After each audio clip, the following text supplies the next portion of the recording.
melanjutkan kisah keris Naga Sastra Prabu Inten untuk sobat semua. Selamat menikmati. Salam bahagia dan sejahtera untuk Anda keluarga. Salam budaya.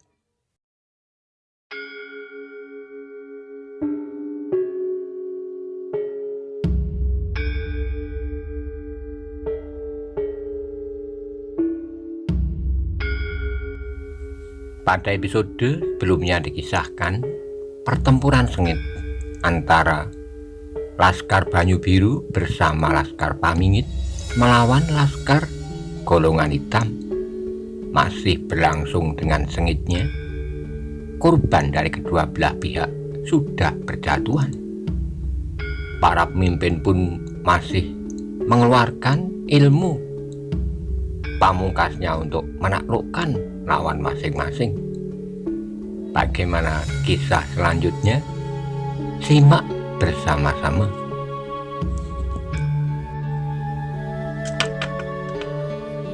Di antara deru senjata dan teriakan penuh nafsu, terdapatlah beberapa titik-titik perkelahian yang paling dahsyat. Ki Ageng Suro Dipoyono melawan Bugel Kaliki yang berputar seperti angin pusaran. Ki Ageng Pandanalas melawan Pasingsingan seperti beradunya angin prahara yang bertentangan. Titi Sanganten melawan Suro Sarunggi yang seolah-olah menjadi tenggelam dalam kabut yang gelap. Di bagian lain, Maesa Jenar bertempur melawan Simorudro, demikian dahsyatnya seperti guntur di langit yang saling sambar menyambar. Tapi ada di antara mereka tokoh yang dahsyat dari golongan hitam yang masih berdiri saja di antara kedua laskar yang bertempur. Hanya sekali-kali saja ia menggerakkan tangannya untuk melawan serangan Laskar Banyu Biru, dan sekali-kali ia terpaksa menghindar kalau 2-3 orang yang gagah berani menyerangnya bersama-sama. Namun tangannya benar-benar seperti tangan hantu. Sekali ia berhasil merampas sebuah pedang dan menancapkan pedang itu dengan mudahnya di dada pemiliknya.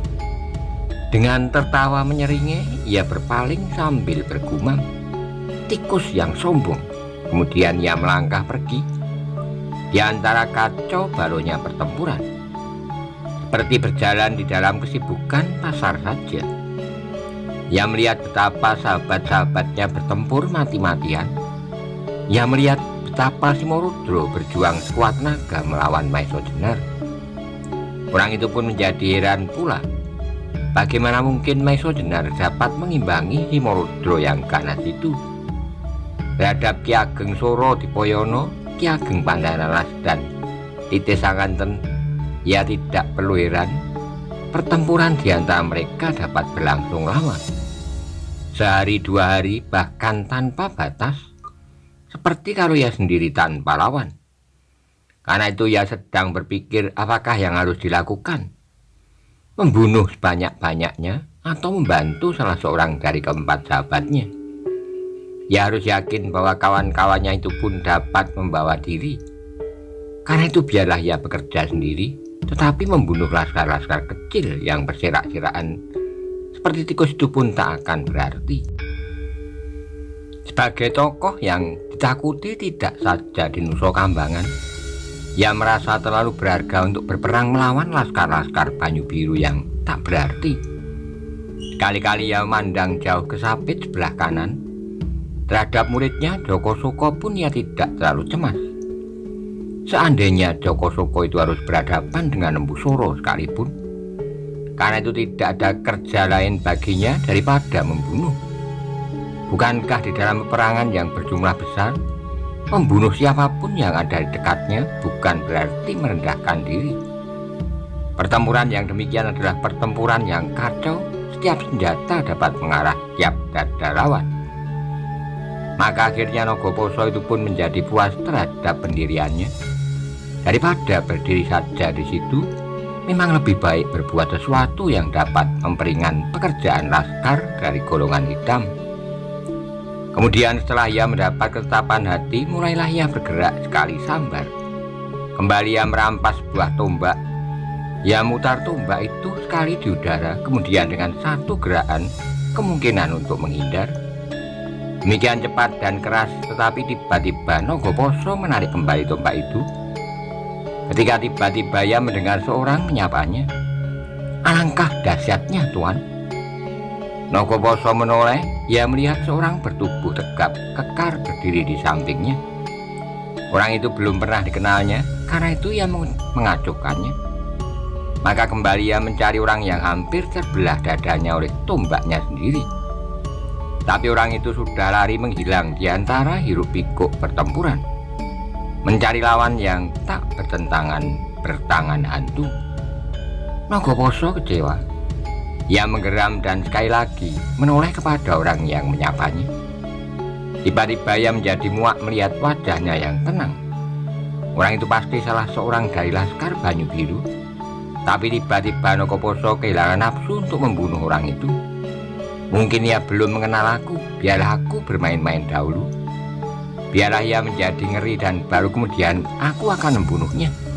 Setelah ia melihat bagaimanakah caranya aku membunuh, pikirnya. Mendapat pikiran itu, segera Nogoposo mendesak maju ke dalam Laskar Banyu Biru. Ia akan berbuat hal-hal yang aneh untuk menakut-nakuti orang yang menyapanya dengan tenang. Tetapi orang itu mengikutinya dalam jarak yang dekat sekali, seakan-akan ia melekat pada jarak yang ditetapkan. Namun Nogoposo tidak memedulikannya.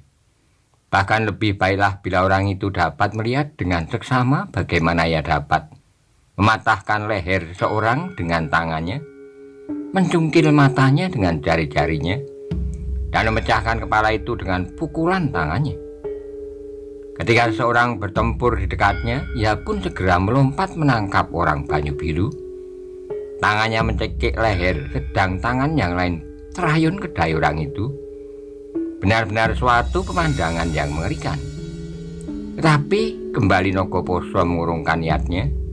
Ketika ia mendengar orang yang mengikutinya itu tertawa, meskipun suaranya lunak sekali, namun nadanya benar-benar tak menyenangkan. Kemudian terdengar ia berkata, "Tidak tanggung-tanggung, suatu pameran kekuatan yang luar biasa." Nogoposo memandang orang itu dengan seksama, sementara tangannya masih mencekik leher. Ia mengamati orang itu dengan tanpa berkedip. Benar-benar orang itu belum pernah dikenalnya. Tapi menilik sikapnya, orang itu pasti bukan orang kebanyakan, atau salah seorang dari laskar biasa dari Banyu Biru. "Hei, kau siapa?" tanya Nogoposo acuh tak acuh. Orang itu mengerutkan keringnya, jawabnya, "Laskar Banyu Biru." "Aku sudah tahu," bentak Nogoposo marah. "Namamu dan jabatanmu?" "Kebo Kanigoro," jawabnya. "Laskar biasa." Nogoposo menggeram. Nama itu benar-benar belum pernah dikenalnya, tetapi sikap orang itu sangat menyakitkan hatinya. "Sudahkah kau mengenal aku?" tanya Nogoposo. "Ya, aku kenal," jawab Kanigoro. "Bukankah Tuan yang menamakan diri Nogoposo?" Nogoposo menjadi semakin jengkel. Ternyata orang itu telah mengenalnya. Tapi kenapa ia sedemikian berani menghadapinya? "Bagus," kata Nogoposo lebih lanjut. "Kalau demikian, kau kenal juga dari mana Nogoposo datang?"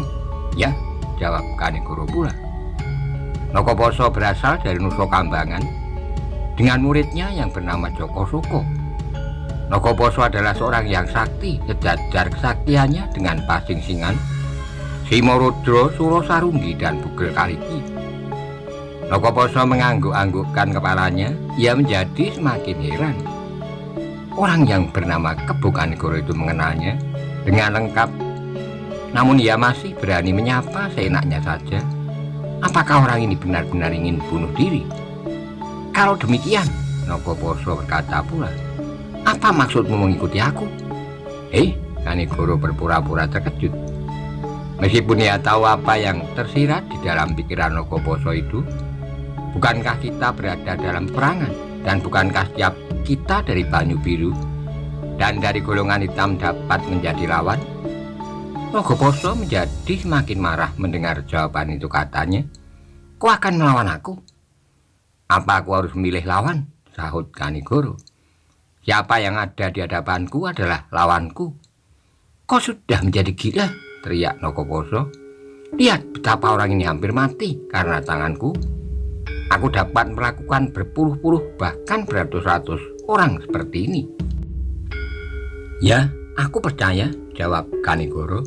Kau ingin aku berbuat demikian terhadapmu? Bentak Nogoposo semakin keras. Tidak, jawab Kanigoro. Kejengkelan Nogoposo menjadi semakin memuncak. Lalu apa maumu? Ia berteriak lebih keras lagi. Kita berperang, mauku bertempur melawan Tuan, sahut Kanigoro. Orang ini agaknya orang gila, pikir Nogoposo. Dengan demikian ia kehilangan nafsu untuk berbuat sesuatu. Melawan orang gila baginya hanya akan membuang-buang waktu. Kembali Nogoposo berpaling kepada orang yang dicekiknya. Pada orang itu ia akan menumpahkan kejengkelannya. Dengan menggeram ia berkata, nasibmu tak begitu baik, tikus yang malang. Berdoalah sebelum kepalamu aku pecahkan. Kemudian terayunlah kembali tangan hantu laut dari Nusa Kambangan itu. Sedang orang yang dicekiknya telah kehilangan harapan untuk dapat hidup. Ia kenal siapakah Nogoposo dan menyesalah bahwa ia kurang berhati-hati bertempur di dekat orang bertangan maut. Namun akhirnya ia menjamkan matanya pasrah diri. Dalam perjuangan maut adalah tantangan. Kalau maut itu datang biarlah ia menelannya. Namun ia yakin bahwa ia telah berjuang menegakkan kebenaran. Tapi tiba-tiba terjadilah suatu hal yang tak terduga-duga. Ketika tangan Nogoposo hampir saja memecahkan kepala orang yang telah pasrah diri itu, terjadilah suatu benturan yang keras. Tangan Nogoposo terasa bergetar hebat. Ia merasa bahwa tangannya telah mengenai sesuatu, tetapi sama sekali bukan kepala orang yang dicekiknya. Dan kepala itu sama sekali tidak dipecahkannya, malahan tangannya sendiri merasa tergetar. Belum lagi ia sadar akan peristiwa itu, kembali terasa sebuah pukulan yang dahsyat mengenai tangannya yang lain yang sedang mencekik orang yang telah berputus asa. Demikian kerasnya sehingga tanpa disengaja tangannya terlepas dan orang yang dicekiknya itu terpental beberapa langkah dan jatuh berguling-guling. Nogoposo melompat selangkah mundur. Ia telah berpuluh tahun hidup dalam kancah perkelahian, pertempuran dan pembunuhan. Karena itu ia telah memiliki pengalaman yang tak terkira banyaknya. Sehingga dengan demikian segera ia sadar bahwa sesuatu telah terjadi, sesuatu yang berada di luar perhitungan. Ketika ia sadar memandang berkeliling, yang dilihatnya hanyalah orang yang bernama Kebu Kanigoro itu, selain beberapa orang yang sedang bertempur melawan lawan masing-masing. Dengan demikian ia dapat mengambil kesimpulan bahwa Kebu Kanigoro lah orangnya yang telah mencoba membentur tangannya. Nogoposo menjadi marah sekali. Wajahnya tiba-tiba menjadi merah, semerah darah. Meskipun bibirnya terkatup rapat, namun terdengar betapa giginya gemeretak. Dengan tangan yang bergetar ia menunjuk wajah Kebu Kanigoro sambil berkata dengan gemetar, "Kau!" Kebu Kanigoro masih tenang tadi. Sambil mengangguk ia menjawab sesingkat pertanyaannya, "Ya." Nogoposo sadar bahwa orang yang bernama Kebu Kanigoro itu bukan orang gila seperti yang disangkanya, tapi Kebu Kanigoro benar-benar orang perkasa yang telah menempatkan diri sebagai lawannya dalam pertempuran itu dengan penuh kesadaran. Dengan demikian darahnya kini telah benar-benar mendidih. Karena itu ia sudah tidak mampu lagi untuk bertanya-tanya. Dengan mengekik tinggi ia meluncur seperti ular yang matuk lawannya. Dengan tangan terjulur ke arah wajah Kebu Kanigoro. Tapi Kebu Kanigoro bukan anak-anak yang terkejut melihat ular sawah yang melingkar di pematang. Ia cukup dewasa untuk menghadapi setiap kemungkinan. Karena itu ketika ia mendapat serangan dari Nogoposo, sama sekali tidak menjadi gugup. Dengan tenangnya Kebu Kanigoro membuat perhitungan yang tepat. Ketika serangan Nogoposo hampir menyentuhnya, tiba-tiba ia menjatuhkan dirinya menentang. Kedua kakinya segera menyambar perut lawannya. Dan dengan lemparan yang keras Nogoposo terpelanting ke udara. Tapi Nagaposo pun cukup mempunyai bekal untuk bertempur melawan Kebu Kanigoro. Ia mula-mula terkejut mengalami peristiwa itu, namun segera ia menguasai dirinya kembali. Dengan sebuah putaran ke udara, ia telah mencapai keseimbangannya. Karena itu Nagaposo dapat dengan baiknya menjatuhkan diri di atas kedua kakinya. Tapi ketika ia berhasrat untuk meloncat menyerang lawannya, Kebu Kanigoro pun telah siap pula dengan tegak seperti bukit karang yang tak tergoyahkan oleh badai yang betapapun dahsyatnya. Saat kemudian kembali Nagaposo menyerang dengan kerasnya, dibarengi dengan sebuah teriakan tinggi, dan kembali Kebu Kanigoro melawannya dengan tenang. Namun penuh gairah, sebab Kebu Kanigoro pun yakin bahwa orang-orang seperti Nagaposo adalah sumber dari segala macam bencana bagi umat manusia. Maka karena itulah pertempuran antara kedua orang perkasa itu segera menjadi semakin dahsyat. Nagaposo bertempur seperti seekor naga, tubuhnya seolah-olah menjadi lemas dan dapat bergerak ke segenap arah. Tulang-tulangnya seakan-akan menjadi selemas daun, begitu baiknya Nagaposo menguasai tubuhnya, sehingga setiap bagiannya dapat berubah menjadi senjata yang berbahaya. Jari-jarinya, sikunya, kepalanya, lutut dan jari kakinya, tumit dan segala bagian yang lain, ia dapat meluncur dengan cepatnya, melingkar-lingkar seperti pusaran air yang menghisap segenap benda yang tersentuh dari jari lingkarannya, menelannya dan menghancur lumatkannya. Demikian dahsyatnya Nagaposo bertempur sehingga benar-benar mirip seekor naga raksasa yang bertempur di dalam lautan yang digelurakan oleh ombak yang dahsyat. Tapi lawannya adalah Kebu Kanigoro, seorang yang telah memiliki ilmu yang sempurna. Benarlah kata orang yang bahkan almarhum Ki Ageng Pengging Sepuh sendiri mengakui bahwa sebenarnya Kebu Kanigoro telah melampaui kemampuannya. Kebu Kanigoro telah menemukan cara untuk menempa diri dengan dahsyatnya. Ia hanya memerlukan waktu tidak lebih dari seperempat waktu yang diperlukan oleh Ki Ageng Pengging Sepuh dengan caranya. Karena itulah maka Kebu Kanigoro benar-benar memiliki sifat yang luar biasa. Ia dapat bertempur selincah anak kijang di padang rumput, namun ia dapat garang seperti singa. Di saat-saat yang lain Kebu Kanigoro bertempur seperti seekor garuda dengan sayap-sayapnya yang kokoh seperti baja, namun terengginas seperti sikatan.